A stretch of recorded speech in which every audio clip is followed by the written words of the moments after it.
Ministry, friends from the media.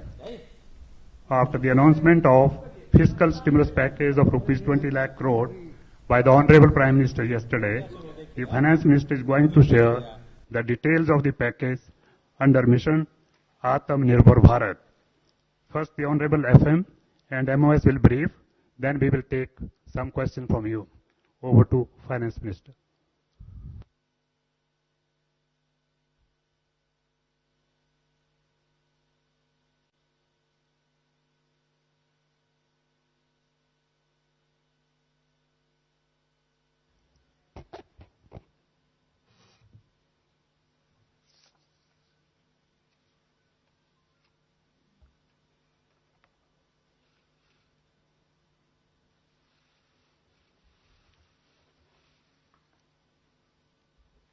Good afternoon. Can you hear me with my mask or should I remove it? Are you okay? It's better now?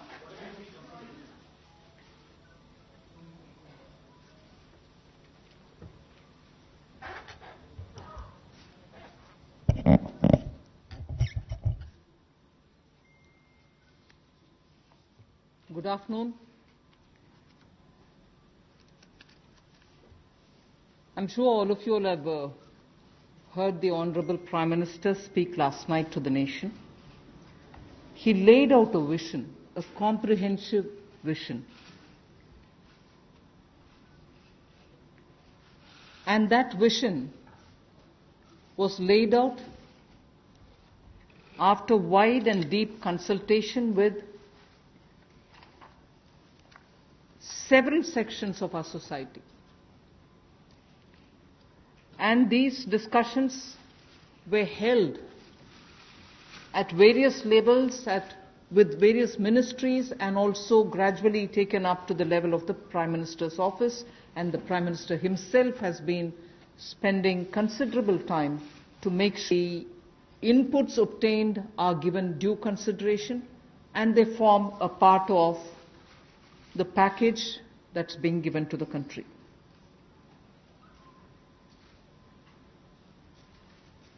Essentially, this is to spur growth and to build a very self-reliant India. And that's where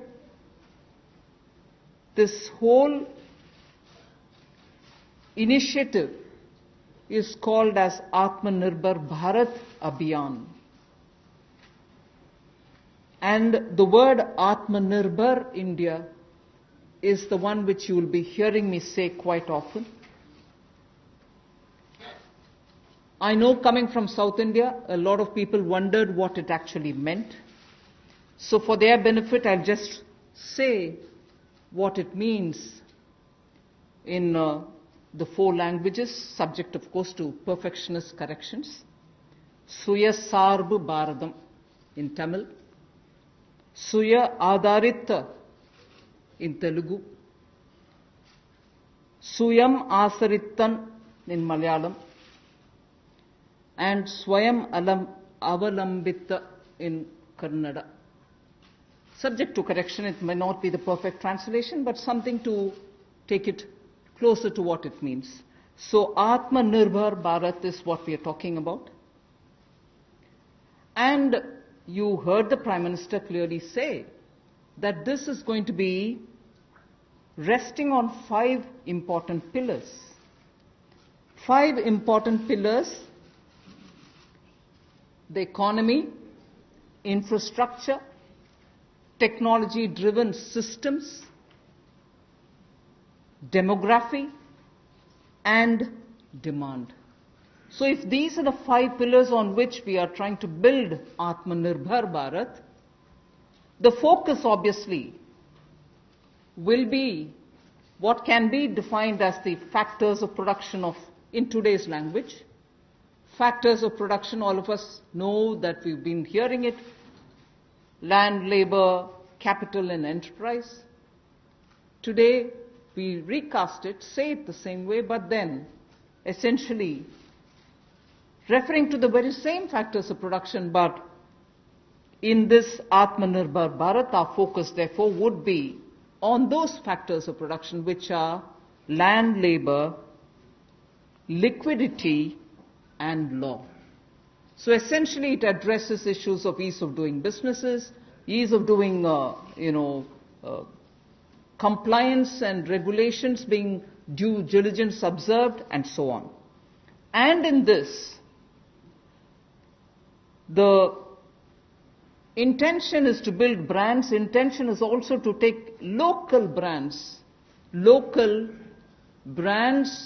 and build them to a global level. So there is a global value chain integration also as a part of this vision which the Prime Minister has put before us. Certainly when he says Atmanirbhar Bharat, it is not to look inwards and cut India to become an isolationist country. It certainly talks about a confident India which can rest on its strengths and also be able to contribute to the globe, the way in which the Prime Minister rightly pointed out. The production of PPE and masks and also ventilators to an extent has rapidly grown within these 40 days. We have the capability, we have the enterprise to build such capabilities and help the world with it. And therefore India shall continue contributing to the globe.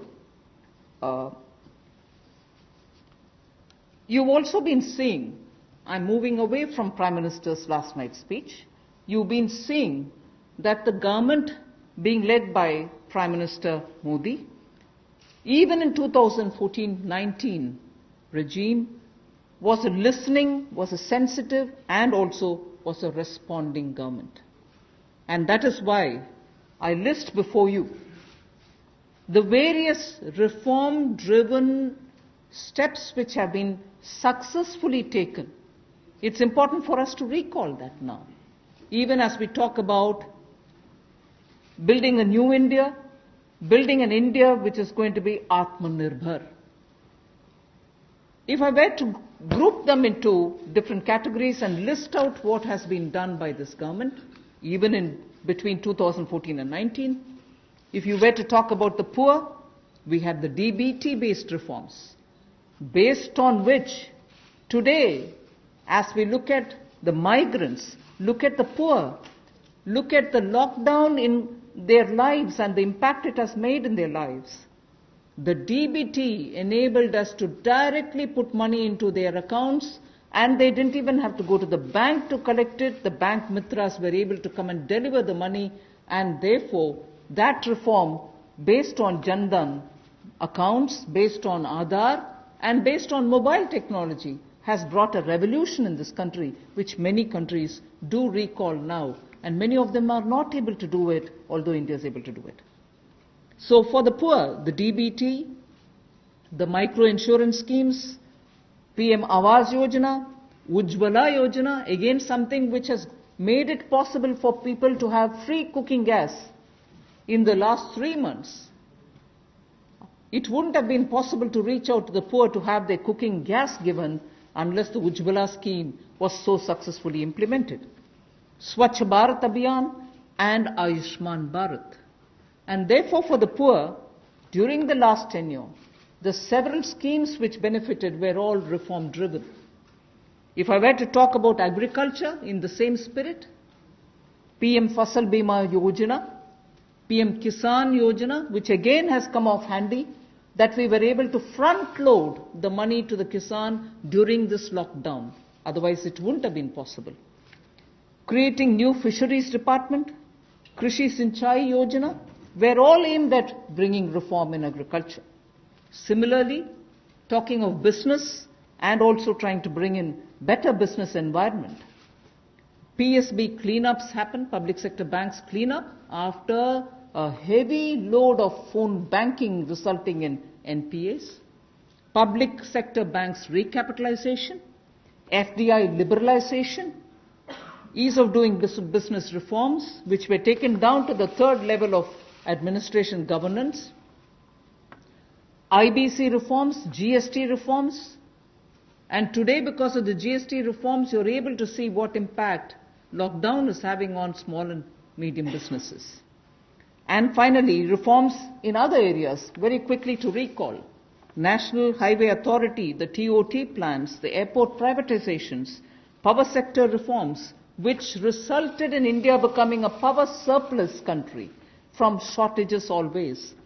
175 gigawatts of solar targets out of 86 gigawatt has already been achieved out of that number.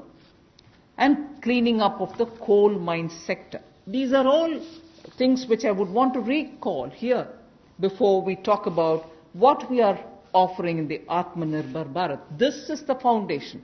This is the credential with which the Prime Minister has always been on the side of reform, reform for better living in this country, ease of living in this country.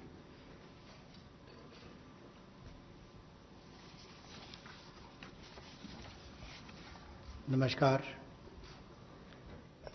कोविड-19 में देश और दुनिया के सामने बहुत सारे संकट खड़े किए और इन चुनौतियों के समय में भी भारत के यशस्वी प्रधानमंत्री आदरणीय मोदी जी अवसर देखते हैं और कहीं ना कहीं पिछले कल का उनका जो देश के प्रति संबोधन था उसमें स्पष्ट तौर पर दिखता है कि आत्मनिर्भर भारत बनाने के लिए ये जो संकल्प उन्होंने लिया है, ये जो सोच अपनी देश के सामने रखी है, इसने एक नई ऊर्जा देशवासियों में भर दी है। जहां अपने घरों तक सीमित थे लोग, आज वो आत्मनिर्भर भारत बनाने के इस संकल्प में जुड़ने जा रहा है और संकट में अवसर देख रहा है।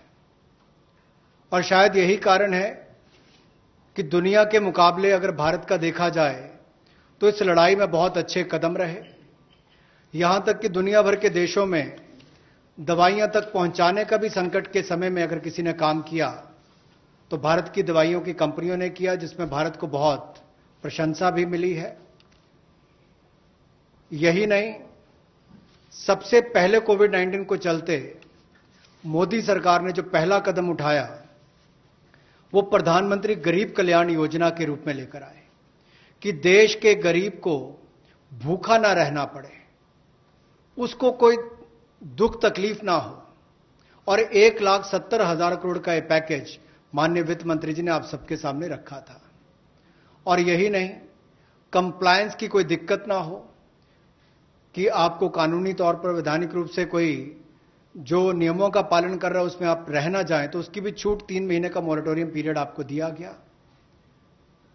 फिर आरबीआई के माध्यम से भी घोषणाएं हुई जिसमें लिक्विडिटी का फायदा आप सबको मिला, देश के करोड़ों लोगों को।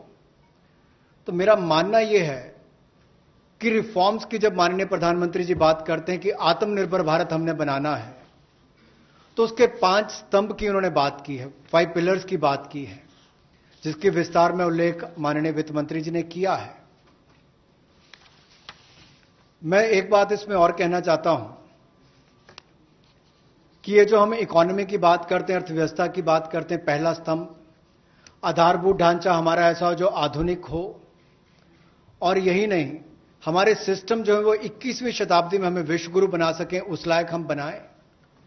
वाइब्रेंट डेमोग्राफी की हम बात करते हैं, युवा शक्ति को हम राष्ट्र शक्ति और राष्ट्र निर्माण के रूप में लगाएं और उनका लाभ उठाएं। और डिमांड को कैसे बढ़ाना है और डिमांड सप्लाई चेन का समन्वय कैसे बना रहे और अर्थव्यवस्था आगे और कैसे बढ़े, इसके इस्तेमाल को करने की भी जरूरत है। बोल्ड रिफॉर्म्स का पूरा लेखा जोखा माननीय वित्त मंत्री जी ने पिछले 6 वर्षों का दिया है। मैं यही कहूंगा, बड़े निर्णय करने के लिए मोदी जी जाने जाते हैं। चाहे वो गुजरात में आए भूकंप के समय वापस कच्छ को खड़े करने की बात हो, या आज के संकट के समय भारत में पीपीई और मास्क के निर्माण की बात हो। और कहीं ना कहीं यही सोच भारत को आत्मनिर्भर भारत बनाने जा रही है। और इस आत्मनिर्भर भारत जो मूवमेंट है, इसमें हम आप सबको जोड़ने आए हैं। 20 लाख करोड़ का ऐतिहासिक पैकेज माननीय मोदी जी ने पिछले कल घोषणा की है और प्रधानमंत्री जी ने हमें निर्देश दिया है कि प्रतिदिन अलग अलग सेक्टर्स को लेकर आप सबके बीच में आकर इसकी विस्तार में हम लोग जानकारी दें। तो माननीय वित्त मंत्री जी आपको अगली जानकारी देंगे कि आज किस सेक्टर को लेकर हम आप सबके बीच में आए हैं। लेकिन बोल्ड रिफॉर्म्स 6 वर्ष भी होती रही, अब भी होगी, जब तक भारत आत्मनिर्भर नहीं हो जाता उस दिशा में लगातार काम चलता रहेगा। So I broadly explained about the reform steps which were taken during the previous 14 to 19 tenure of this government. And after the 2019 elections, the July budget was presented. Post that, immediately, in this very hall, we met several times, over several fortnights, when we had to respond to the call of the hour, the need which was felt by the SMEs and many others. And all this only to underline the fact that you're speaking with a sensitive, a responsive, and a government which believes in consultation. So then, after that, the budget of February 2020 was presented, but soon after came Corona. And after the Parliament session was concluded, within hours of the announcement of the lockdown, the PM Garib Kalyan package was announced, about which Amos has briefly referred. The numbers are something which are worth recalling here because we are going to have to build on that. 52,606 crores into DBT account of 41 crore bank account holders, the Jan Dhan account holders.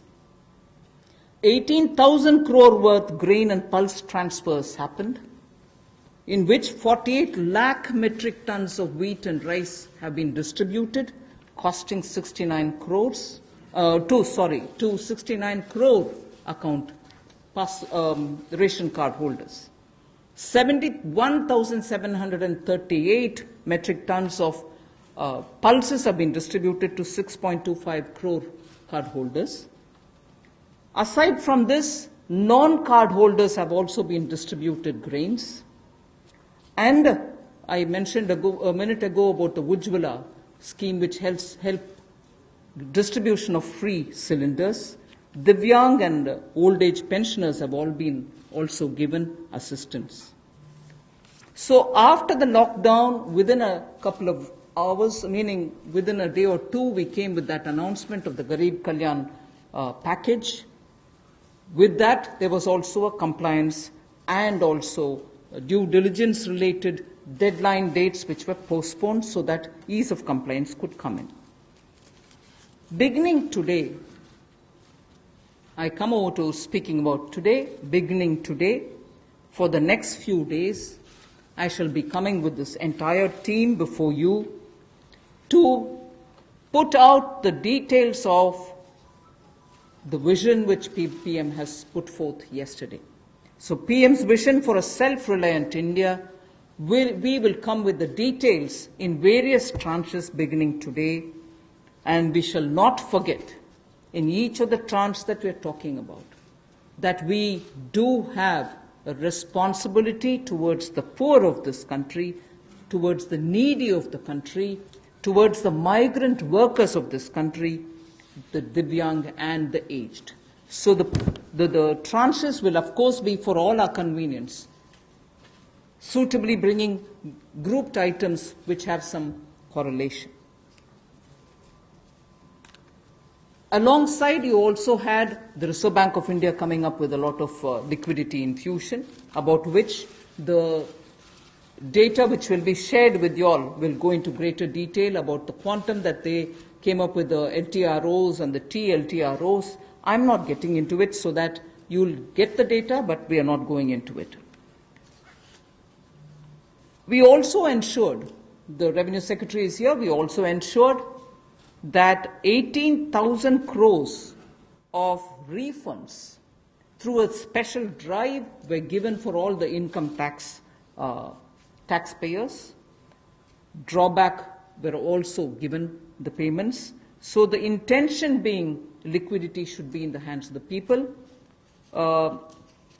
For all those who have up to 5 lakhs of refund dues, we cleared it. 14 lakh taxpayers have benefited because of that. So with that said, today the tranche has about 15 different measures, 6 of which pertain to the micro, small and medium enterprises. कुटीर लघु उद्योग के लिए 6 ऐसे कदम हम उठाएंगे. 2 relate to the Employees Provident Fund. 2 relate to the NBFCs, Housing Finance Corporations, and the MFIs, microfinance institutions. 1 relates to DISCOMs, 1 relates to contractors, 1 relates to real estate, and 3 are tax measures that we have taken. So I'll get into the detail of today's tranche of announcements. I said there are 6 major steps for the MSMEs. The first one, there is a collateral-free automatic loan for MSMEs which is being provided. This will give facility up to 3 lakh crores.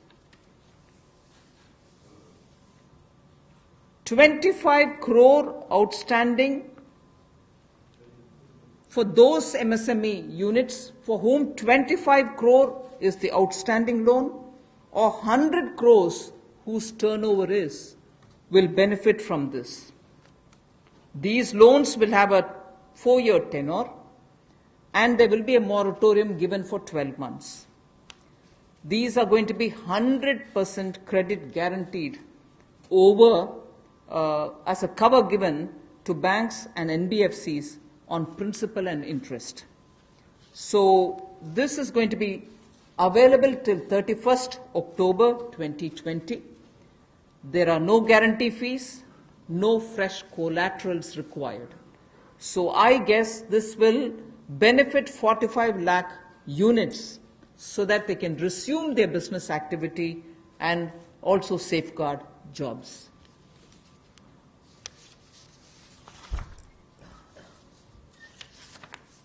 प्रधानमंत्री गरीब कल्याण योजना में जहां सबसे पहले Covid health workers के लिए 50 लाख रुपए की इंश्योरेंस पॉलिसी का प्रावधान किया गया था, वहीं पर 80 करोड़ गरीबों को 5-5 किलो गेहूं या चावल देने का प्रावधान किया गया और पूरे देश भर में पीडीएस के अलावा अतिरिक्त ये 5-5 किलो उनको दिया गया, पिछले महीने भी और इस महीने भी. इसके अलावा ये प्रति व्यक्ति 5-5 किलो था और प्रति परिवार दाल देने का भी काम किया गया 1 किलो. और इसके अलावा जो हमारे वृद्ध, विधवा, दिव्यांग हैं उनको भी जनधन खातों में सीधा पैसे डाले गए. 500-500 रुपये, 1000 रुपये उनको टोटल डाला गया. इसके अलावा जो 20.5 करोड़ जनधन योजना खाता धारक थे, ऐसे 41 करोड़ खातों में भी 52,606 करोड़ रुपया अब तक ट्रांसफर कर दिया गया है. 8 करोड़ उज्ज्वला योजना के जो उपभोक्ता हैं उनको मुफ्त में 3 महीने 1-1 सिलेंडर देने की बात हुई थी. जब तक उनको सिलेंडर की आवश्यकता है उसकी प्रक्रिया भी शुरू हो गई और दे भी दिए गए. यहां तक कि जो पीएम किसान के लिए भी 2,000 रुपया ऐसे करोड़ों किसानों के खातों में उसको ट्रांसफर कर दिया गया. तो जितनी घोषणाएं उस पीएम गरीब कल्याण योजना के अंतर्गत की गई थी उन पर सारे कदम भारत सरकार द्वारा उठाए गए और करोड़ों भारतीयों को इसका लाभ माननीय प्रधानमंत्री नरेंद्र मोदी जी के माध्यम से मिला है. जहां तक व्यापारी वर्ग की बात है, आम आदमी की बात है, कंप्लायंस का बर्डन उसके ऊपर ना आए, घर से बाहर नहीं जाते थे, तो उसके सामने जो संकट था कि वो कैसे समय सीमा रहते अपनी कंप्लायंस पूरी कर सके, उसमें भी उसको छूट दी गई और उसको भी 3 महीने आगे बढ़ाया गया, जिससे उसको लाभ मिला है. आरबीआई ने भी जो महत्वपूर्ण घोषणाएं की उससे लाखों करोड़ रुपए की लिक्विडिटी मार्केट में आई है, जिससे पूरे देश को लाभ मिला है. और इसकी जानकारी आप सबके सामने पहले भी रखी है, केवल आज एक बार फिर आपके ध्यान में लाने की जरूरत पड़ी तो उसको किया है. एक जो मीडिया के माध्यम से हमारी जानकारी हमें मिली और जो वीडियो कॉन्फ्रेंस और बाकी सब वार्तालाप बाकी लोगों से हुआ, मध्यम सूक्ष्म लघु उद्योग, कुटीर उद्योग, घरेलू उद्योग जो है, इन सब के सामने बहुत बड़ी मुसीबत थी कि पैसों की भारी कमी थी। इन सब के लिए क्या किया जाए, ये भारतीय अर्थव्यवस्था की रीढ़ है। ये जो हमारा सूक्ष्म लघु मध्यम उद्योग है, कुटीर उद्योग है, गृह उद्योग है, इन सब का एक बहुत महत्व है। 12 करोड़ से ज्यादा लोगों को ये रोजगार देते हैं। तो ऐसे कारोबार और व्यापार करने वाले, विशेष तौर पर एमएसएमई सेक्टर जो है, इसके लिए आज एक बहुत बड़ी घोषणा है कि collateral free automatic loan 3 lakh crore रुपए का मध्यम सूक्ष्म लघु कुटीर और गृह उद्योग को मिलेगा। इसमें किसी को अपनी ओर से कोई गारंटी, कोई कोलेटरल देने की आवश्यकता नहीं है और इसका समय सीमा भी 4 वर्ष की होगी और पहले 12 महीने यानी कि पहला 1 वर्ष उनको प्रिंसिपल रीपेमेंट नहीं करना पड़ेगा, इनके मूलधन का चुकाना नहीं पड़ेगा, मूलधन को नहीं चुकाना पड़ेगा और 12 महीने की इस पे छूट रहेगी और 4 वर्ष के लिए उनको ऋण दिया जाएगा। तो 3 लाख करोड़ रुपए का ये ऋण, ये हमने बगैर किसी गारंटी, बगैर किसी कोलेटरल के भारत के मध्यम सूक्ष्म लघु उद्योग, कुटीर और गृह उद्योग के लिए मोदी सरकार ने करके दिया है। I just move to the next one, which is about a 20,000 crore subordinate debt proposition which we are bringing. If the earlier one, which was just now explained by the MOS, was for standard MSMEs who, because of lockdown, couldn't move forward because they didn't have money, they didn't have cash coming in. So for buying raw materials or paying the wages, if they had a problem, you had that emergency credit line which we spoke about just a minute ago. Now I come to talking about subordinate debt through which we want to infuse about 20,000 crores. These are meant for stressed MSMEs. So if you're providing for the standard, you're now providing for the stressed MSMEs. Now the stressed MSMEs do have a problem of equity. So for them, through a subordinate debt provision, we want to provide about 20,000 crore liquidity. 2 lakh MSMEs are likely to benefit from this. The functioning of the MSMEs which are NPA or are stressed, all of them will be eligible. For this subordinate debt-based scheme, NPAs or stressed MSMEs will all be eligible for this. The government will be providing about a 4,000 crore as its contribution to the CGTMSE, the Credit Guarantee Trust, and they will be then able to provide the partial credit guarantee support to the banks, as a result of which stressed and NPA MSMEs will immediately benefit. तनाव में जो सूक्ष्म लघु मध्यम उद्योग या कुटीर या गृह उद्योग हैं, उनकी इन परिस्थितियों को देखकर गौण कर्ज या अधीनस्थ ऋण के रूप में 20,000 करोड़ रुपए का प्रावधान इन स्ट्रेस्ड एमएसएमईज के लिए किया गया है, ताकि इनकी जो कमी आती थी उस कमी को दूर किया जा सके। और इसमें भी लगभग 2 लाख से ज्यादा मध्यम लघु सूक्ष्म कुटीर उद्योग को लाभ मिलने वाला है और ये 20,000 करोड़ का गौण ऋण ये तनाव वाली एमएसएमईज को दिया जाएगा। The next of the MSME linked steps that we are taking, this is the third. There is a fund of fund being created for infusing about 50,000 crore as equity into the MSMEs. This will benefit those MSMEs who have the potential and who are viable. So we spoke about those who are standard, We spoke about those who are NPAs and stressed. Now I'm talking about MSMEs who may be doing viable business and who need hand-holding because of the situation thanks to the COVID. So this fund of fund, with a corpus of 10,000 crores, through mother fund and daughter fund framework, will be able to provide the growth potential MSMEs greater support, and this, we think, will help MSMEs to expand their capacities, and this will also encourage them eventually to get listed in the markets which they can choose. जो मध्यम लघु सूक्ष्म उद्योग अच्छा कर रहे हैं, विस्तार करना चाहते हैं, आगे बढ़ना चाहते हैं, लेकिन उनके आकार को बढ़ाने की, क्षमता को बढ़ाने की सुविधाएं नहीं मिल पाती थी, तो उसके लिए फंड्स ऑफ फंड्स का प्रावधान किया गया है और इस फंड्स ऑफ फंड्स के माध्यम से 50,000 करोड़ की इक्विटी इन्फ्यूजन होगी, ये हम करने जा रहे हैं।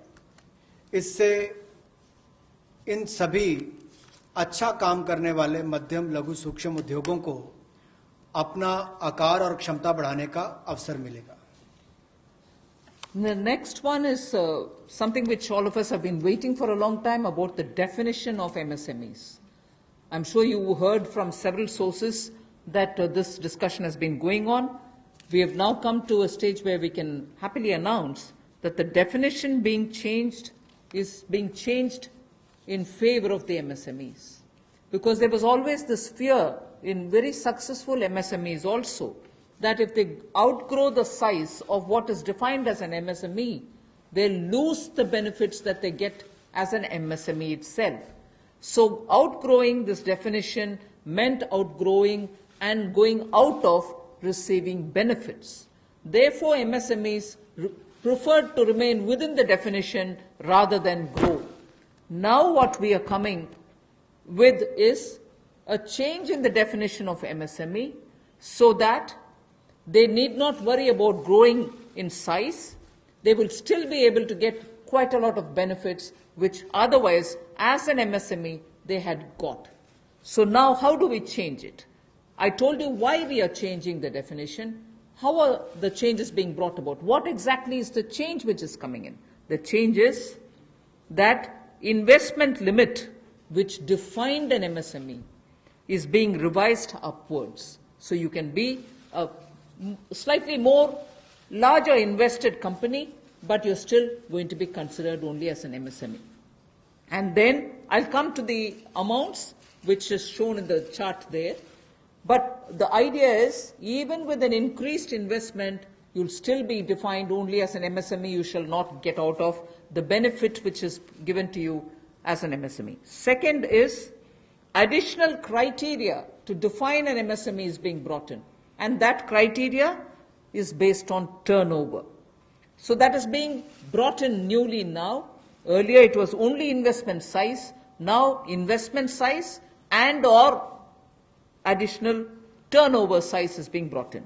And earlier, the distinction which prevailed between manufacturing unit, and therefore their definition was on slightly different account. Service units, their definition was on slightly different criteria. Now that differentiation between manufacturing and service MSME are being removed. Manufacturing MSME or service-based MSME shall all be defined similarly. And then, therefore, the chart that is there before you will tell you what was earlier and what is now. What was earlier defined with an investment of 25 lakh as micro unit will now have investment allowed till 1 crore. So they'll still be called a micro unit even if the investment is up to 1 crore. Now, in that, service investments of 10 lakhs were called as micro earlier. Now, because the distinction is removed, service also will have the benefit of being called a micro unit even if the investment is 1 crore. Over and above it, I did say that in addition to investment as a definitional criteria, we are bringing in the criteria of turnover also. So now your investment can be up to 1 crore and your turnover can be up to 5 crore. You shall be called as micro. This or that. Your investment can be 1 crore and your turnover can be 5 crore, up to 5 crore, you will be micro enterprise. And so on. So small will be up to 5 crore, manufacturing enterprise. Services was up to 2 crore. Now the definition is changed to 10 crores and 50 crores. Investment and turnover, and so on. The table explains it.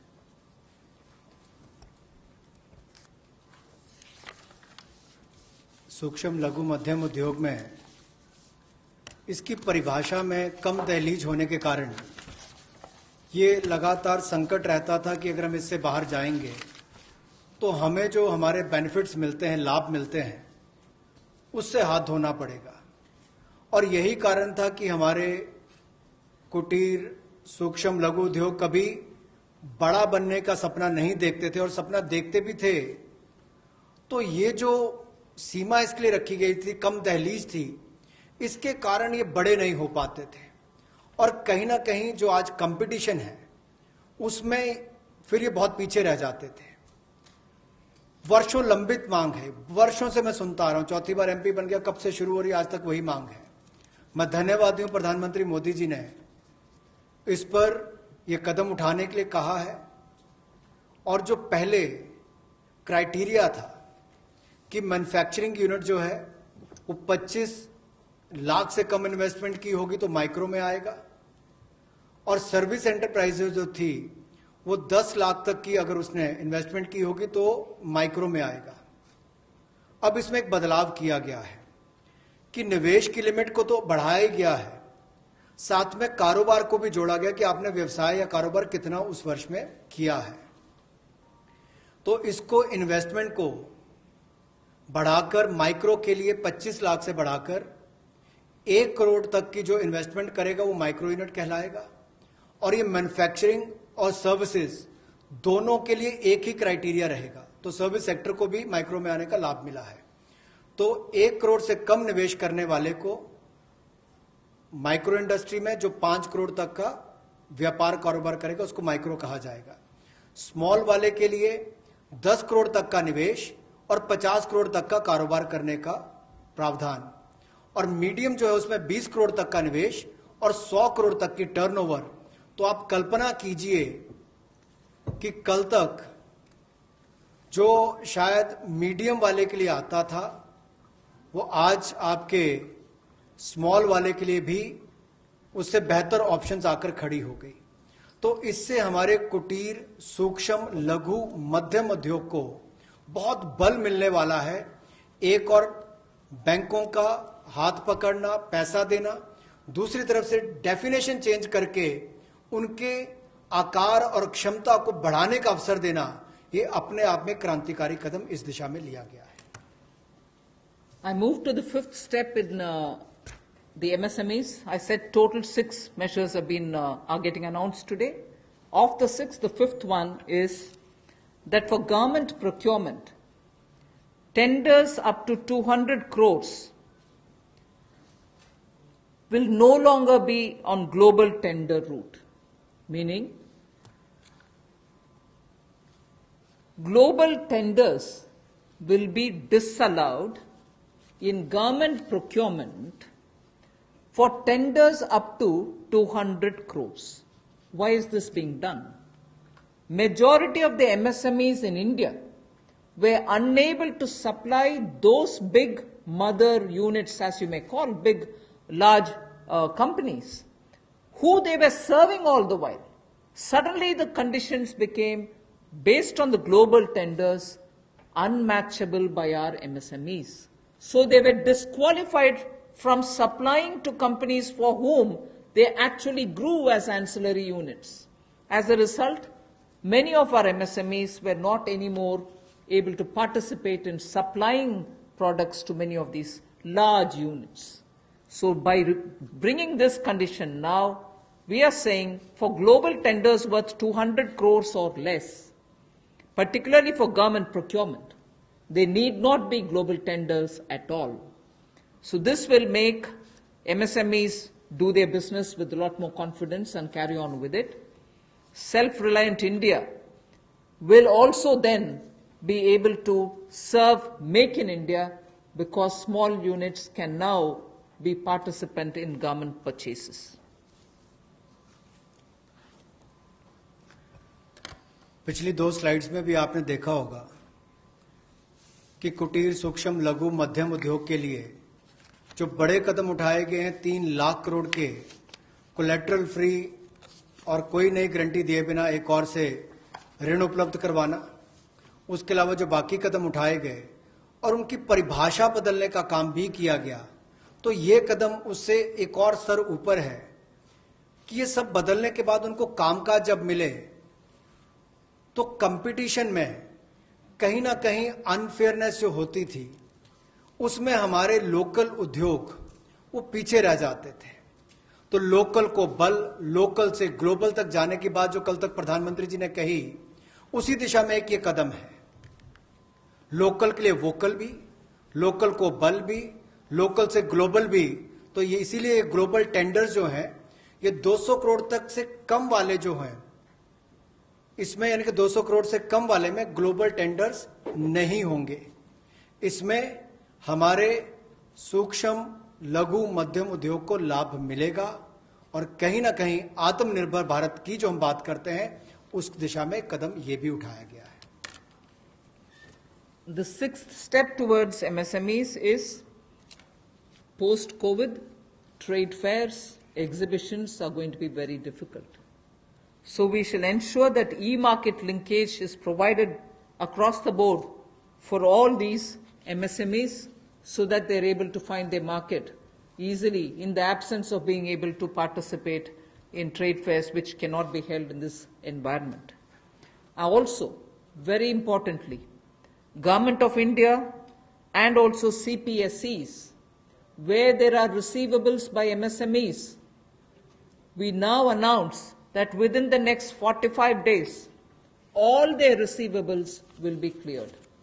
The CPSEs and Government of India will honor every MSME receivable within the next 45 days. इसी तरह से एक बार फिर कुटीर, सूक्ष्म, लघु, मध्यम उद्योग के लिए ये जो चुनौतियां कोविड-19 के समय शुरू हुई कि घरों तक सीमित होना पड़ा और आप कहीं जाकर सामान बेचने में दुविधा आती थी, तो ई मार्केट लिंकेज करने की बात की, क्योंकि ई कॉमर्स का आजकल जमाना भी आया है, वो भी होगा। और इसके अलावा व्यापार मेलों में कैसे वो इन्वॉल्व हो सके, उनका शामिल होना हो, प्रदर्शनियों में उनकी पार्टिसिपेशन हो सके, इसके लिए कदम उठाए जाएंगे। और जो हमारे सार्वजनिक केंद्र उपक्रम है, उसमें जो अगर उनके कोई पेंडिंग पेमेंट्स है, सरकारी है या PSUs में है, उनको भी अगले 45 दिनों में बल देकर वापस उनकी पेमेंट हो, ऐसा प्रयास किया जाएगा ताकि जल्द से जल्द उनकी पेमेंट हो, ताकि उनको राहत मिल सके। I now move to talking about EPF. You were aware during the Pradhan Mantri Garib Kalyan package, some measures were extended for the EPF. In that, we had said units which have 100 workers, 90% of whom are earning less than 15,000 rupees, will be able to draw from their EPF from the funds because they needed money in their hands. We have now, and for the 3 months, the payment of EPF also was given relaxation. What I would now like to say before you is a liquidity relief is being given for all EPF establishments. In this, 12% which is paid by the employer and 12% by the employee contribution. We extend the support which Government of India gave for another 3 months. We had given it for March, April, and May 2020. the payments were made into their eligible accounts by Government of India for March, April and May. Nearly 3.6 lakh establishments benefited from this. Liquidity relief of 2,500 crores to 72.22 lakh employees is now being proposed to be provided by extending this contribution for the next 3 months also. June, July and August 2020, the EPF contribution will be paid by Government of India, and this shall provide 2,500 crore liquidity support. So what was given earlier for March, April and May is now being extended for another 3 months, which will be June, July and August, and therefore we shall be infusing 2,500 crore liquidity and 72.22 lakh employees will benefit from it. 1,70,000 crore के प्रधानमंत्री गरीब कल्याण package में एक सुविधा दी गई थी कि EPF जो है, प्रोविडेंट फंड जो है, वो 12% जो कर्मचारी उसका भी और जो नौकरी देने वाला उसका भी 12% भारत सरकार देगी। और ये पहले 3 महीनों के लिए हमने किया था, जिसकी भुगतान कर भी दिया गया पहले 2 महीनों के लिए, और इसको अगले 3 महीने और बढ़ा दिया जाएगा। इसका प्रावधान भी जून, जुलाई और अगस्त के लिए कर दिया गया है। 3,67,000 ऐसी संस्थाओं के 72,22,000 ऐसे कर्मचारियों को इसका लाभ मिलेगा, जब कर्मचारी का 12% हिस्सा भी और नियोक्ता जो नौकरी देने वाला है उसका 12% हिस्सा भी भारत सरकार देगी, और ये कुल मिलाकर 2,500 करोड़ के लगभग का लाभ इनको मिलेगा। The next on EPF again, in order to provide more take-home salary for the employees and also to give relief to employers in the payment of PF for those which have not been covered under the earlier description, which is if you have 100 employees, 90% of whom are drawing less than 15,000, we announced a scheme earlier, which I'm extending for another 3 months. That's what was announced a minute ago. The second one in EPF now is the statutory PF contribution for those who are not covered in the earlier one is being reduced from 12% to 10%. So for the next 3 months, employers need to pay only 10% and not 12% so that they will have some more money in their hands. However, for the central public sector enterprises and for state PSUs, we will continue to pay 12%. So this reduction is not for the government. However, government employees government employer still pays 12%. But employees in these public sector undertakings will be given the advantage of paying only 10%. So a liquidity relief of 6,750 crores for both the employee and employer will be available for the next 3 months.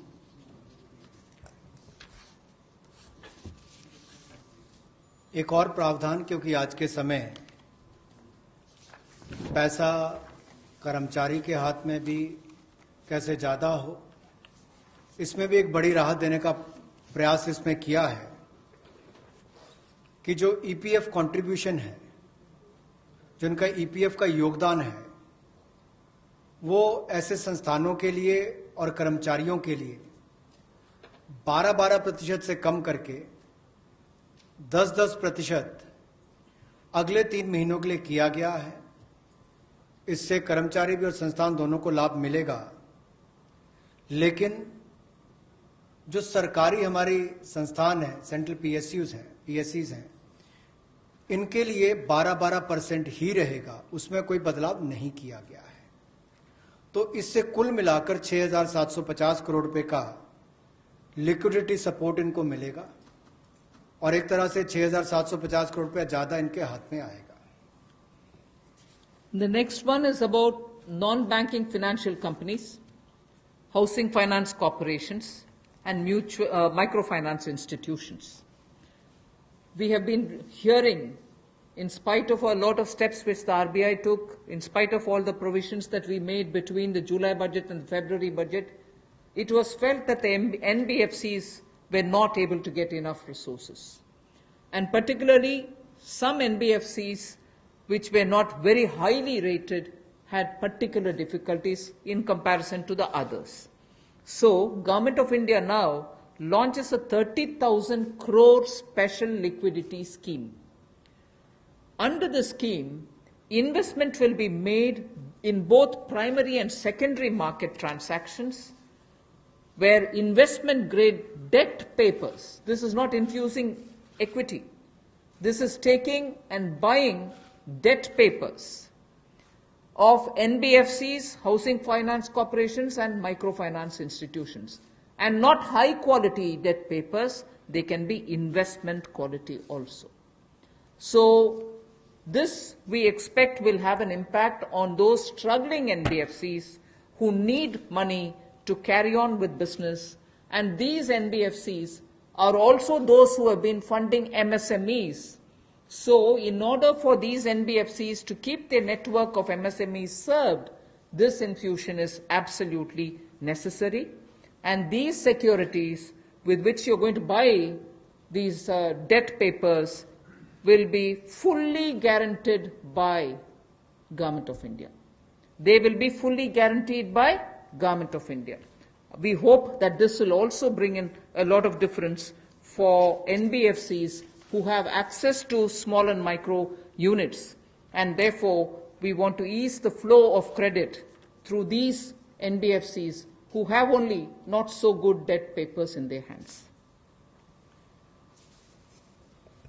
गैर banking वित्तीय कंपनियां NBFCs या फिर हमारे housing finance companies और micro finance institute, इन सब के लिए जो इनके पास लिक्विडिटी की कमी आती थी, धन का अभाव होता था, उसके लिए ये नई योजना लेकर आए हैं जिसमें 30,000 करोड़ रुपए का विशेष तौर पर प्रावधान किया जाएगा। स्पेशल लिक्विडिटी स्कीम ये होगी जिससे इनके धन की आपूर्ति भी होगी और इसके माध्यम से जहां एक और हाउसिंग सेक्टर को बल मिलेगा, एमएसएमई सेक्टर को बल मिलेगा, उसका भी लाभ हमारी अर्थव्यवस्था में और नीचे आम आदमी को पहुंचेगा और इसका पूरी तरह से गारंटी भारत की सरकार देगी। The next facility also for the NBFCs is to give 45,000 crore liquidity infusion through a partial credit guarantee scheme for the NBFCs in particular. This is an existing scheme, but we are expanding its scope. Expanding its scope only because it will now cover borrowings such as primary bond issued, the commercial papers. So all these will constitute the liability side of the balance sheet, but we are getting into that area also. But in this case, as different from the previous one, 20%, the first 20% loss alone will be borne by the guarantor, which is Government of India. The first 20% loss. So in this again, AA rated papers below and also below that will all be included. Even unrated papers will be eligible for investment. This we think will help many of the microfinance institutions, and with this, if money goes into their hands, even based on unrated papers, we guess they will have liquidity to reach out to the MSMEs who may be in the far-flung areas.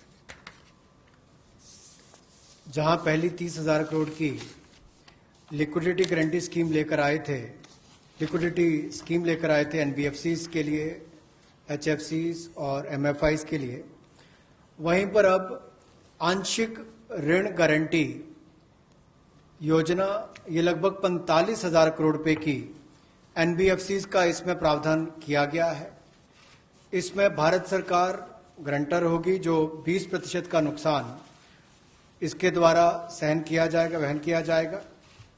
और यही नहीं, इसमें AA paper और इससे भी नीचे वाले जो है उसको भी इसमें पैसा मिल पाएगा, ऋण मिल पाएगा। और इसके अलावा जो अनरेटेड पेपर एलिजिबिलिटी है इन्वेस्टमेंट के लिए, वो भी इसमें प्रावधान किए गए हैं ताकि ज्यादा इसका स्कोप बढ़ सके, ज्यादा लोगों को इसका लाभ मिल सके और कुल मिलाकर इससे भी नई लेंडिंग जो है यानी कि कर्जा दिया जा सके सूक्ष्म लघु मध्यम उद्योग को और आम नागरिकों को भी मिल सके, उसके लिए इसका प्रावधान किया गया है।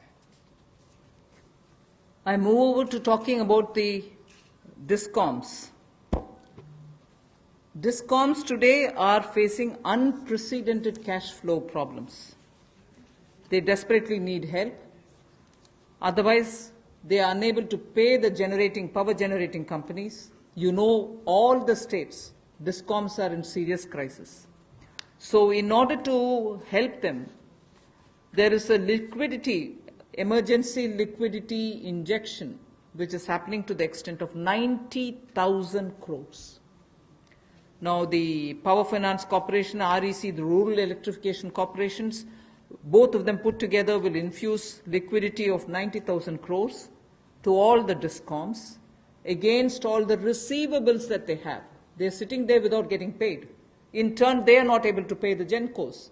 In turn, the GENCOs are wondering where they will have more money to pay for producing electricity.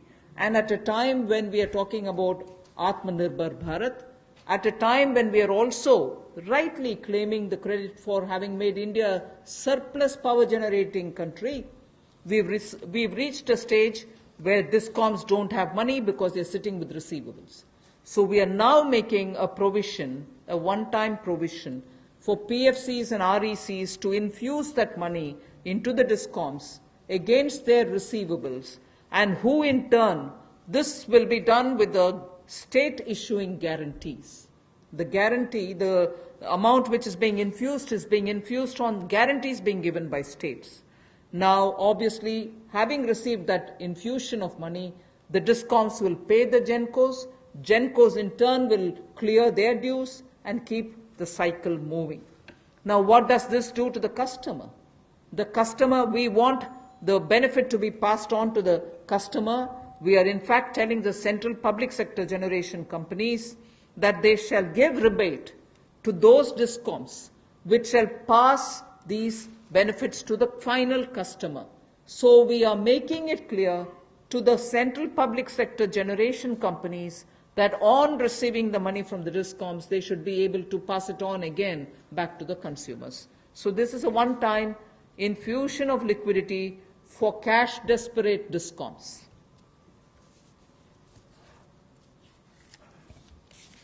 बिजली वितरण कंपनियों की आय में जो भारी कमी आई है और लेनदारी जो इनके कई राज्यों से बढ़ी है, उसके कारण भी ये अभूतपूर्व नकदी प्रवाह की स्थिति इनको देखनी पड़ रही है। इन परिस्थितियों में आम उपभोक्ता को भी नुकसान ना हो, बिजली उत्पादन करने वाले भी और बिजली वितरण करने वाले भी इस अभूतपूर्व समस्या में कहीं उलझकर ना रह जाएं, इसके लिए 90,000 करोड़ रुपए का प्रावधान डिस्कॉम्स के लिए किया गया है, बिजली वितरण कंपनियों के लिए किया गया है। और ये 90,000 करोड़ रुपया जो बिजली वितरण कंपनियों को दिया जाएगा, वो पावर फाइनेंस कॉरपोरेशन और रूरल इलेक्ट्रिफिकेशन कॉरपोरेशन के माध्यम से दिया जाएगा। Thank you. I move to the next, which deals with contractors. All Government of India agencies, such as the railways, road transport, highways, CPW, etc., will now give 6 months extension without any cost to the contractors, so that extension should cover construction work or goods and services contracts that they have with central government agencies. They can take additional 6 months to comply with the contract conditions.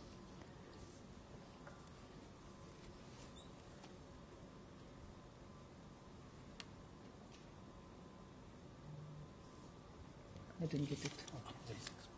Up to 6 months. So the extension is up to 6 months, is what I'm being told. Okay. Covers construction. This shall cover construction work or cover even goods and services contracts. It will also cover completion of works and intermediate milestones that they may have. This will also cover and extend concessional period which is given in PPP contracts. So even the concessional periods will get extended up to 6 months. And in order to facilitate greater liquidity which they can obtain, government agencies will partially release bank guarantees to the extent of the partially completed contracts. So if a particular contract is completed to some extent and not fully, to that some extent, the partial bank guarantee will also be released so that the cash flow will improve. जहां एक और पहले 200 करोड़ तक के tenders global नहीं होंगे, एक वो राहत दी गई। अब उसके बाद जो अभी काम हमारे कॉन्ट्रैक्टर्स कर रहे हैं देश भर में, चाहे वो रेलवेज का हो, सड़कों का हो, हाईवेज का हो, सेंट्रल पब्लिक वर्क्स का हो, अलग अलग डिपार्टमेंट्स के हों, क्योंकि कोविड के कारण ये समस्या खड़ी हुई, तब उनको 3 महीने से ज्यादा 6 महीने तक की राहत इसमें दी जा सकती है एक्सटेंशन के रूप में, ताकि उनको कोई खामियाजा ना भुगतना पड़े।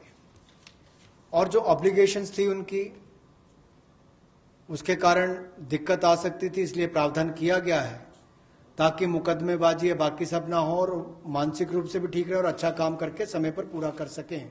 तो 6 महीने तक की इनको राहत दी गई। और यही नहीं, जो पीपीपी कॉन्ट्रैक्ट है उसमें भी जो कंसेशन पीरियड है उसमें भी ये राहत 6 महीने तक की दी जा सकती है, पर मैक्सिमम जो है 6 महीने तक हो सकता है। केस टू केस मैटर करेगा। और जो सिक्योरिटी दी जाती थी पार्शियल, उसको रिलीज किया जा सकता है आंशिक रूप से।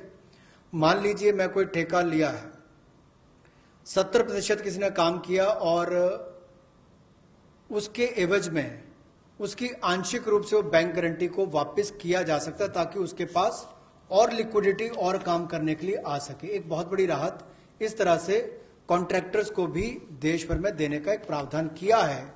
80% की होगा तो उसके अनुसार, 60% की होगा तो उसके अनुसार, लेकिन कुल मिलाकर उसके पास पैसा ज्यादा आए ताकि वो काम काज में उसको कहीं दिक्कत ना आए। I've come to the last two of today's announcements. One relate to the real estate, which is what I'm doing now. The next has direct taxation related reliefs, which has 3 different aspects. So the last two, one is on the real estate and the next is on the taxation. In the real estate matter, the Urban Development Ministry shall issue advisory to the states and the union territories so that the regulatory authorities are given clear picture that they can treat the COVID-19 period as an event where you can invoke the force measure. In other words, they can treat it as an act of God, and to that extent be flexible about the execution of the contract signed. This will also mean that with the necessary changes, they will have to issue fresh project registration certificates.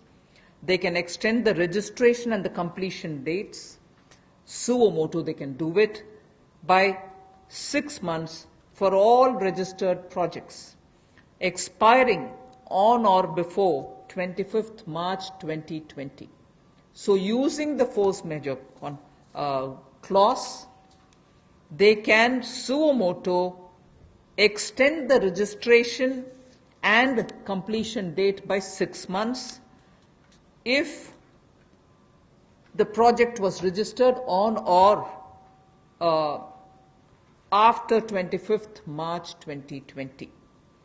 So there need not be individual applications separately for it. They can suo motu do it.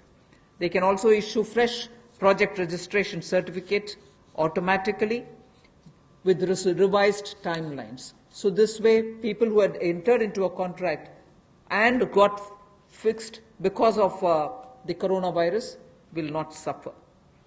These measures, we think, will de-stress developers, and real estate industry, which is already in difficulty, will benefit with the new timelines. कोविड-19 का प्रभाव हमारे real estate projects पर भी पड़ा होगा,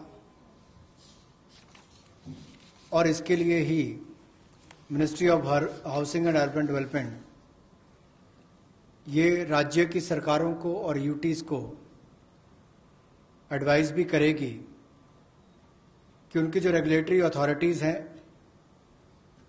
वो एक प्रावधान करें कि जो रजिस्ट्रेशन और कंप्लीशन डेट है उसको सुओ मोटो 6 महीने तक आगे बढ़ा दिया जाए, और इसकी जो 25 मार्च तक जो एक्सपायरी डेट थी यानी कि उसको 6 महीने तक आगे बढ़ा दिया जाए, और इसमें कोई इंडिविजुअल एप्लीकेशंस मंगवाने की आवश्यकता नहीं है। जो 25 मार्च तक थी उसको वैसे ही 6 महीने तक का आगे विस्तार कर दिया जाए, उसको आगे अवधि को आगे बढ़ा दिया जाए। रेगुलेटरी अथॉरिटीज को भी यही अनुरोध किया गया है, और इसमें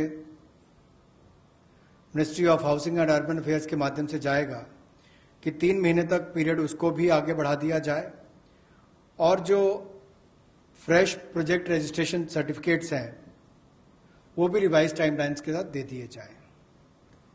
तो इसी तरह से रेरा के अंतर्गत जो टाइमलाइंस है उसको आगे बढ़ाने की जो बात कही गई इसमें विस्तार में कही गई। I move over to talking about the tax-related proposals, which is my last.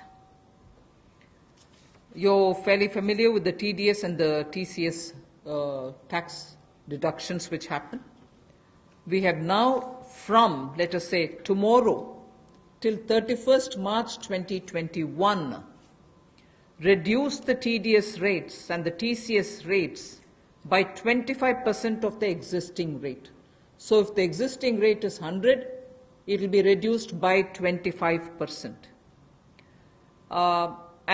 This shall apply to all payments, if they are payment for contracts or professional fees or interest or rent or dividend or commission or brokerage. All of these will be eligible for this 25% rate reduction. Through this, and as I said, this will be coming into force from tomorrow and last till March 31st, 2021.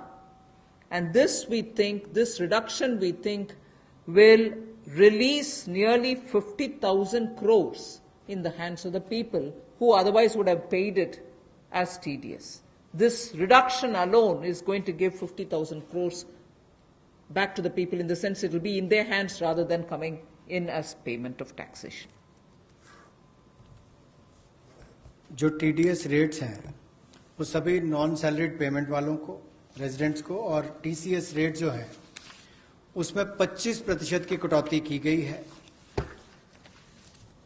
Financial year 2020-2021 के लिए, और इससे 50,000 करोड़ रुपए का लगभग लाभ आम जनता को मिलने वाला है।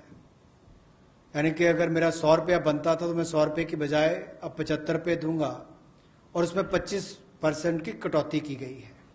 तो एक बहुत बड़ी राहत गैर वेतनभोगी इन सबके लिए, non salaried payment to residents, इनके लिए की गई है। The next is a set of dates which are getting extended for direct tax, some of the measures that we are taking. All pending refunds to charitable trusts and non-corporate businesses and professions, including that of proprietorship, partnership, LLP and cooperatives, shall be issued immediately. I did mention at the beginning that we have already refunded quite a lot of refunds which were either 5 lakhs or lesser to individuals who waited for their refund for a long time, and through that nearly 14 lakh people had benefited. Now we are saying that the pending refunds of all charitable trusts, non-corporate businesses professions, proprietorships, partnerships, LLPs and cooperatives, many of whom can be very small. Many of these are in cooperative sectors, many are MSMEs, many are small partnerships. All their refunds will be given immediately, which will mean that they will get their due money, that's their money, they will get it back in their hands without any delay. Then the due date of all income tax returns for the year 2019-2020 are now being extended from 31st July 2020 and 31st October 2020 to 30th November 2020. And tax audits from 30 September 2020 is being changed to 31st October 2020. So that is a measure which will help people not to worry about how they are going to do their compliance, will they be able to file their returns or not. So that is a step which we take. And the last one, which also is a taxation related measure, is the date of assessments getting barred, because assessment time gets barred with a certain date. We are conscious of it, we have taken cognizance of it, so we are saying date of assessments getting barred as on 30th September 2020 is now being extended to 31st December 2020. So 3 months extension is being given so that date of assessment doesn't get barred as of September 2020, it can wait till December 2020. And also, those getting barred on 31st March 2021, we are saying this in advance, those getting barred as of 31st March 2021 are being extended to 30th September 2021. They are a clear, again 6 months extension for those March. We are telling that in advance. 31st March 2021, which we are getting debarred, will now be moving over to 30th September 2021. And the last point that I would want to share with you all for this evening is, you know, we've launched this Vivad Se Vishwas scheme for making payment, and there was a component that you had to pay 10% extra if it is beyond a certain date. Now, without any additional amount which is to be paid, in total, the whole Vivad Se Vishwas scheme is getting extended up to 31st December 2020. And for this extension, no extra payment is being asked. So the entire Vivad Se Vishwas moves over to 31st December 2020. 5 lakh तक के refund 14 lakh से ज्यादा लोगों को अब तक वापस कर दिए गए थे। उसके अलावा जो उससे ऊपर वाले उसकी भी प्रक्रिया शुरू और बहुत सारे लोगों को वो भी वापस कर दिए गए हैं जो रिकॉर्ड समय के अंदर किए गए। अब इसके अलावा जो पेंडिंग रिफंड्स हैं, चाहे वो चैरिटेबल संस्थाओं के हों, ट्रस्ट के हों या नॉन कॉर्पोरेट बिजनेस या प्रोफेशंस के हों, यानी कि प्रोप्राइटरशिप, पार्टनरशिप, एलएलपी, कोऑपरेटिव्स, इनको भी जल्द ही इनके रिफंड्स इशू कर दिए जाएंगे ताकि पैसे की कमी कहीं पर ना आए। इनकम टैक्स की रिटर्न के लिए जो ड्यू डेट थी वित्तीय वर्ष 2019-20 के लिए, उसको 31 जुलाई 2020 और 31 अक्टूबर 2020 से बढ़ाकर 30 नवंबर 2020 कर दिया जाएगा और टैक्स ऑडिट को भी 30 सितंबर 2020 से बढ़ाकर 31 अक्टूबर 2020 कर दिया जाएगा। जहां तक डेट ऑफ असेसमेंट की बात है, यह भी वर्जित हो रही थी 30 सितंबर 2020 को, इसको भी एक्सटेंड कर दिया जाएगा 31 दिसंबर 2020 तक, और जो वर्जित हो रही थी 31 मार्च 2021 को, इसको 30 सितंबर 2021 तक बढ़ा दिया जाएगा। मैं एक बार फिर कह देता हूं, जो डेट ऑफ असेसमेंट्स जो बार हो रही थी 30 सितंबर 2020 को, उसको 31 दिसंबर 2020 तक बढ़ा दिया गया है, और जो बार हो रही थी 31 मार्च 2021 को, उसको 30 सितंबर 2021 तक बढ़ा दिया गया है। विवाद से विश्वास स्कीम बजट के समय भी हम लाए थे, लेकिन इन अभूतपूर्व परिस्थितियों के चलते इसको भी जिनको पेमेंट करनी है कोई अतिरिक्त पेमेंट ना किए बिना, एडिशनल अमाउंट दिए बिना इसको 31 दिसंबर 2020 तक एक्सटेंड कर दिया गया है, ताकि आप 2020 31 दिसंबर तक पेमेंट कर सकते हैं। उसमें आपको कोई अतिरिक्त पेमेंट नहीं करनी पड़ेगी। मैं धन्यवाद करना चाहूँगा फाइनेंस मिनिस्टर का, एमओएस फाइनेंस का, for detailed briefing to all of us on these particular subjects. Madam, with your permission, 2 questions we are going to take online and 4 questions we can take from the hall here. So first I take the question online. How does the government plan to finance rupees 20 lakh crore stimulus? Maybe this is a question I should answer after I finish all my announcements on the various tranches. But government has also given a slightly altered schedule, the borrowing schedule. So that is one of the ways, that is, I repeat, that is one of the ways in which we are also expecting to finance. But the other details about how exactly are we going to get financing this will be probably more appropriately answered after we finish announcing all the tranches. Okay. Number 14. मेरा सवाल ये है कि borings को लेकर के पहला सवाल था, इस पे थोड़ा सा अगर आप और बताना चाहें कि इतने बड़े पैकेज के लिए सरकार फिलहाल बोरिंग को लेकर के क्या योजना है, आने वाले वक्त में किस तरीके का और प्रावधान करने की योजना है।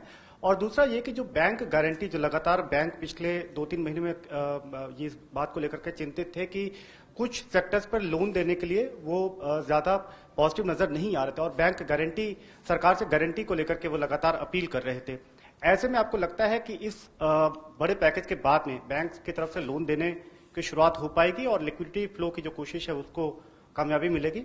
मैं आपके सेकंड क्वेश्चन को जवाब दे देती हूं, बट फर्स्ट क्वेश्चन अब शायद दोबारा बोलना पड़ेगा, मैं ध्यान से शायद सुने नहीं। सेकंड क्वेश्चन के लिए मैं जवाब ये दे रही हूं कि ये गारंटी का विषय जो आपने उठा रहे हैं कि बैंक से भी मांग था, उसके लिए तो आज गारंटी का विषय भी हमने घोषणा कर चुके हैं। सो उसके कारण हम ये मानते हैं कि बैंक्स में थोड़ा और तैयारी होगी। मगर वैसे भी पिछले एक सप्ताह से बैंक सेक्रेटरी इधर देवाशीष पांडा जी हैं, लगातार कितने बैंक से क्रेडिट जा रही है, किन को जा रही है, एमएसएमई की जा रही है, रिटेल सेक्टर को जा रहे हैं, ये विषय हम फाइनेंस मिनिस्ट्री के हैंडल से और पीआईबी के द्वारा भी जानकारी देते आ रहे हैं। इसमें हम स्पष्टता से ये समझें कि बैंक्स लोन देने से संकोच नहीं कर रहे हैं। सैंक्शन किए हुए लोन्स हैं जिसमें बैंक का ये कहना है कि सैंक्शन करने के बाद भी कस्टमर आकर के लॉकडाउन खत्म होने के बाद हम आकर लेंगे, प्लीज तब तक आप पैसा रिलीज ना करें। ऐसे रिक्वेस्ट कस्टमर रख रहे हैं बैंक के सामने। मैं ये नहीं कह रही हूं सभी कस्टमर्स ऐसे बोल रहे हैं, मगर ज्यादातर कस्टमर्स ये बोलने की वजह से सैंक्शनड लोन का विवरण हम दे रहे हैं हर 2 दिन के एक बार, फिर भी वो अमाउंट रिलीज क्यों नहीं होता। और ये भी प्रश्न उठते हैं कि क्यों बैंक्स रिवर्स रिपो में, रिजर्व बैंक में लगातार पैसा डाल करके आ रहे। कारण यही है कि सैंक्शन करने के बाद भी क्लाइंट्स उनके अपने चॉइस पर कह रहे हैं कि लॉकडाउन निकालने के बाद, हटने के बाद हम पैसा रिलीज करवाएंगे आपसे। सो ये भी है विषय, हम इसका पूरे हर पहलू अंडरस्टैंड करने का आवश्यकता है। Your first question, that's all right, That's covered. Number 12. I'm Sapna here. Very good afternoon. Ma'am, 2 questions. A lot of queries are coming from various quarters that after the announcement of the additional borrowing by the government last Friday of 4.2 lakh crore approx, how much is of that's going to be taken care in terms of meeting the revenue gap, ma'am? And the stimulus which you have just mentioned. And ma'am, in today's announcements, would you be able to give us any indication as to what would be the cash outgo by the government? I think your first question is largely addressed already about where are we going to get the money from, and is the debt market going to be able to, receive the announcement that's been made by the government last Friday? Yes, you're seeing how the market is responding, and that's no secret. It's not something anyone can hide. It's public domain information. I have broadly indicated the amounts. But in any case, end of the year, all the announcements, 4 or 5 announcements, you'll get to know. And in any case, the Honorable Prime Minister has clearly said what is the total size of the stimulus package. Ma'am, related question online hai. Does the package announced by the Prime Minister yesterday is a standalone one, or it is inclusive of earlier package of 1.7 lakh crore and the other security items, 65 lakh crore liquidity measures announced by the RBI? Does this all? As I said, whoever has asked that question online can wait till all the announcements are made. Here. Number 9. Ma'am Monika ji business ma'am MSME sector में पहले से ही बहुत ज़्यादा liquidity crunch था और UK Sinha committee ने ये सारी रिकमेंडेशंस पहले से ही दे दी थी, तो इतना समय क्यों लग गया? क्या हम लॉकडाउन का इंतजार कर रहे थे? और दूसरा ये कि अप्रैल के जीएसटी नंबर्स अभी तक नहीं आए हैं, तो एमएसएमई सेक्टर से काफ़ी कंप्लेंट्स आ रही हैं और वो काफ़ी रिक्वेस्ट कर रहे हैं कि एक जीएसटी एमनेस्टी स्कीम उनके लिए आ जाए, तो क्या हम उसकी आशा कर सकते हैं? एमएसएमई के लिए अभी इतने सारे घोषणा, पता नहीं मुझे क्यों आप उसको लॉकडाउन के लिए हम कौन इंतजार करते हैं जी लॉकडाउन के लिए? आप क्षमा कीजिए, मुझे कैसे उसका जवाब देना है पता नहीं चल रही है। मगर एमएसएमई के लिए हम धीरे धीरे जुलाई बजट में भी घोषणा किए, उसके बाद पार्शियल गारंटी का अनाउंसमेंट भी हुआ, फरवरी के बजट में भी एमएसएमई के लिए बहुत सारे कदम हमने उठाए, और अभी कॉम्प्रिहेंसिवली स्ट्रेस्ड हो, एनपीए हो, सस्टेनेबल और वायबल यूनिट्स हो, उन सब के लिए अलग अलग हिस्से पर एमएसएमई के लिए स्टेप्स उठा रहे हैं। और जीएसटी रेवेन्यू के ऊपर रेवेन्यू सेक्रेटरी को मैं बोलूंगी कि प्लीज। नंबर 30। आपने जो सवाल पूछा कि जीएसटी का जो अप्रैल महीने का फिगर अभी तक डिक्लेयर नहीं किया है, आपको मालूम है कि जीएसटी के जो रिटर्न्स फाइलिंग के डेट्स है वो सब एक्सटेंड हो गए हैं। एक बार जब अगर एक्सटेंड कर दिया जाए कि हमने बहुत सारे रिटर्न्स कहा है कि जून तक भरना है, या जो 5 करोड़ से ज़्यादा के जो लोग हैं उनको भी हमने टाइम दिया है, तो एक्सटेंशन देने के बाद अब जो ये जो फिगर्स है इसके बारे में स्पष्ट स्थिति जो है सो हमें 30 जून तक ही मिल पाएगा हमें। तो इसीलिए हम लोगों ने उस फिगर को अभी तो जो लोग पैसे दे पा रहे हैं वो दे पा रहे हैं, बाकी लोग 30 जून तक उनको अवधि दी गई है, उसके बाद ही हमें स्पष्ट स्थिति मालूम पड़ेगा कि कितना पैसा आया, किन लोगों ने रिटर्न फाइल किया है। जहाँ तक कि आपने एमएसएमई की बात की, जीएसटी रिफंड इस एक महीने में, अप्रैल महीने में टोटल इस फाइनेंशियल ईयर में अब तक करीब 11,000 करोड़ लोगों को जीएसटी का रिफंड दे दिया गया है। 11,000 करोड़ एक महीने में, और उसकी संख्या भी मैं बताऊं अगर तो करीब 27,000 लोगों को आईजीएसटी का रिफंड मिला है, और जो बाकी जो जीएसटी का जो रिफंड है करीब 1,39,000 लोगों को जीएसटी का रिफंड मिला है। Madam Sunil Prabhu, NDTV. Just 2-3 points. One, of course, was on the fiscal deficit. Where do you keep the target now? Because this is something that nobody visualized it. Prabhu, just may I intervene? Please focus your question on today's briefing part, because as Madam told, It's part of that, sir. 4, 5 series Okay. briefing will be here, so please focus for the today's briefing. That is one part of it, madam. The fiscal deficit and, the states asking for FRBM and, certain measures which you have been part of the deliberations in that aspect.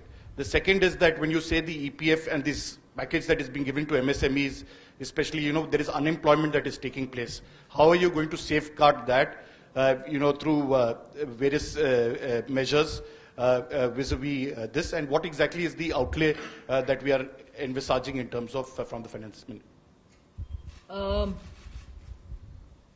You've actually sort of spread like a bird's eye view of what's going to come. So I might want you to wait for the next announcements. 33. Yeah. That's why I said it's 33. Ma'am मैं शैलेश हूँ NI से। Ma'am MSME को लेकर आपने तमाम announcement करे हैं, उसमें 2-3 तो क्लैरिफिकेशन चाहूँगा। एक तो जो एमएसएमई की डेफिनेशन आपने चेंज करी है, उससे कितनी कंपनीज को बेनिफिट होगा, और जो 200 करोड़ से ऊपर के जो टेंडर हैं, जो फॉर ग्लोबल टेंडर्स आते थे, कितने लोग जो हैं उससे, कितने ग्लोबल टेंडर्स उससे बाहर हो जाएंगे। और मैम एक सवाल मेरा ये है कि जो आज आपने अनाउंसमेंट करा है और जो इंफ्रास्ट्रक्चर का 1 लाख करोड़ का जो आप लोगों ने टारगेट करा है, उसमें से कितना इसमें अनाउंस हुआ है या अलग है कुछ? मैं ये प्रश्न जो आपने उठाया ग्लोबल टेंडर के विषय में, कोई बाहर नहीं होंगे लोग, इसमें पार्टिसिपेट करने के लिए हम कदम उठा रहे हैं ना। अगर ग्लोबल टेंडर का आवश्यकता नहीं है, जिसके वजह से स्मॉल एंड मीडियम इंडस्ट्रीज उसमें भाग लेना मुश्किल समझ रहे हैं, हम उस रिक्वायरमेंट को ही हटा दिया कि ग्लोबल टेंडर कॉल फॉर ना करें, जिससे 200 करोड़ से कम वाले गवर्नमेंट प्रोक्योरमेंट में एमएसएमई भाग लें। एक्सक्लूशन नहीं है, इंक्लूशन होगा। Last question 104। वो आंकड़ा मैं बाद में दूंगी। अभी the intention of that definitional change is to have more companies remain as micro, small and medium enterprises. Growing के वजह से वो इस definition से बाहर ना हो जाएं, इसके लिए कितने यूनिट बेनिफिट होंगे, if anybody of the secretaries have that information they can give, नहीं तो हम आपको कैलकुलेट करके देंगे कि इतने यूनिट इससे दोबारा एमएसएमई के डेफिनेशन के अंदर आएंगे। मैं आमिर हूं न्यूज नेशन से। एक ब्रॉड पिक्चर को लेकर के एक सवाल है कि जो लॉकडाउन की स्थिति हुई उसके बाद से अब तक भारतीय अर्थव्यवस्था को कितना नुकसान पहुंच चुका है, और दूसरा ये कि जो ये आपका स्टिमुलस पैकेज है 20 लाख करोड़ का, लॉकडाउन की स्थिति आगे भी बढ़ती है अगर, और ये स्थिति ऐसे ही बनी रहती है, तो इससे इसको कितना अर्थव्यवस्था को फायदा पहुंचेगा और कितना अब तक नुकसान अर्थव्यवस्था को हो चुका है? आप दोनों प्रश्न इतना स्पेकुलेटिव प्रश्न पूछ रहे हैं मेरे से, जवाब देना मैं आसान नहीं समझ रही हूं। अगर lockdown continue, how can I answer? 1 second, lockdown के वजह से क्या नुकसान हुआ, आंकड़ा करने के लिए अभी समय नहीं है। हम रिस्पॉन्ड कर रहे हैं जिससे न्यू इकोनॉमी उभर कर आना है और सभी स्ट्रेंथ के साथ उनके बिजनेस रिवाइव करना है, उस रास्ते पे हम चल रहे हैं। इसीलिए I can't answer even your first question. I'm sorry. Where from this question is coming? Please just, last question has already been taken. I know that there are large number of questions today, but friends, as we are meeting regularly for next 2-3 days, so please, it's end of those, sir. I thank Madam and thank MOS. Thank you very much.